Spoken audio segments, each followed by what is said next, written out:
Well, we get down to the business at hand right at the start of Face to Face, a new Australian film from returned expat Michael Rabiah, who's been working in America for almost a decade. It mostly takes place in one room where a group of people gather for conflict resolution. Leading the discussion is Jack, Matthew Newton, who's trying to resolve the issue of Wayne, Luke Ford, having deliberately smashed his car into the Jaguar owned by his former boss Greg, Vince Colosimo. The provocation was Wayne being fired by Greg, and even though he isn't the smartest bloke in the room, it seems there was more to this incident than it first appears. Well, I was the only one stupid enough to still be around when Wayne found out the others had set him up. I made a total fool of him. It's just a bloody joke, hon. Some joke? It's a joke that had been going on for quite some time, yeah? For Christ's sake, everyone takes a piss out of everyone all the time. Okay? It's the only way we get through the bloody day. Chief, you tried erecting scaffolding 10 hours a day, 6 days a week. We rib each other all the time. You get some shit, you dish it back. It's just a joke. Big joke. Also present are Greg's wife Claire, Sigrid Thornton, his foreman Richard, Chris Connolly, one of his workers Hakim, Robert Rabiah, his sexy secretary Julie, Laura Gordon, and his bookkeeper Therese, Ra Chapman. Supporting Wayne is his mum Maureen, Lauren Clare, and his mate Barry, Josh Sachs. Things get a bit heated at times. There were no credits at the beginning of Face to Face, and I knew nothing about it except that Michael Rabiah had directed it, but I wasn't surprised when I saw it had been adapted from a David Williamson play. He writes characters so well, and Rabiah's adaptation is terrific. It brings in so many issues: peer group influence, the economic difference between bosses and staff, the temptations of the workplace, the hierarchy of the workplace, and ultimately, the protection of the most vulnerable in our society.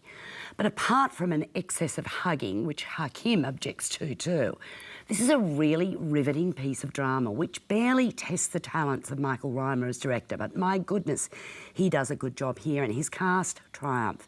You expect solid performances from Vince Colosimo and Sigrid Thornton, but really impressive were Matthew Newton, Robert Rabiah, and especially Luke Ford. David. Terrific performances. I mean, I thought at first, I must say, that Matthew Newton was rather curious casting, playing this mediator role, but he's terrific. He just shows what a good actor he can be. No, he's always been good. And Luke Ford, very, very good too. Look, it's a very interesting play. It reminded me of 12 Angry Men, in that it sets up a situation at the beginning and you think it's obvious that the Luke Ford character is a bad guy, he's done bad things, and then gradually through these discussions other things are revealed so that you realise that things aren't quite the way they thought they were. So you have an impeccable cast of actors, you've got some very good writing, some perceptive things. I just wish that the film hadn't been shot in that sort of shaky cam that I hate so much. I can't see that it does anything dramatically for the film. I don't think it adds anything. It calls attention to the camera work, which it shouldn't do. You should be able to concentrate in a film like this on the actors and on the dialogue. That's what I did, and I absolutely was focused on the characters and the drama. I didn't see this play. This is a really weird thing that I didn't see this play. But I think it's one of Williamson's best. And, you know, to me, that just overwhelmed everything. I thought it was very suitably directed. I think it should have, but as I say, for me, the camera work got in the way, called attention to itself, which I don't think does the thing any service. But as you say, I mean, it's a good drama and a wonderful cast. Well, so, I'm giving this 4 stars. I was really, really impressed. I'm giving it 3.5. You know what? It is a bloody tragedy that Wayne has to go. A tragedy. No, he does twice the work that you guys would do. Yeah, and I'll work even harder for you, Mr. Baldoni. I promise. No, I'll pay off your car. I'll work it off.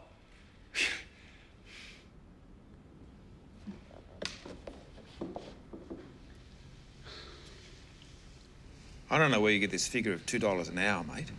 Hey, we're $2 an hour lower than anyone else in the industry, okay, mate?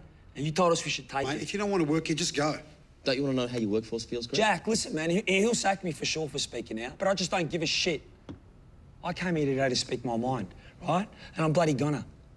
Why, no one wants to say anything? Jules? Therese? Face to Face opens in limited release tomorrow.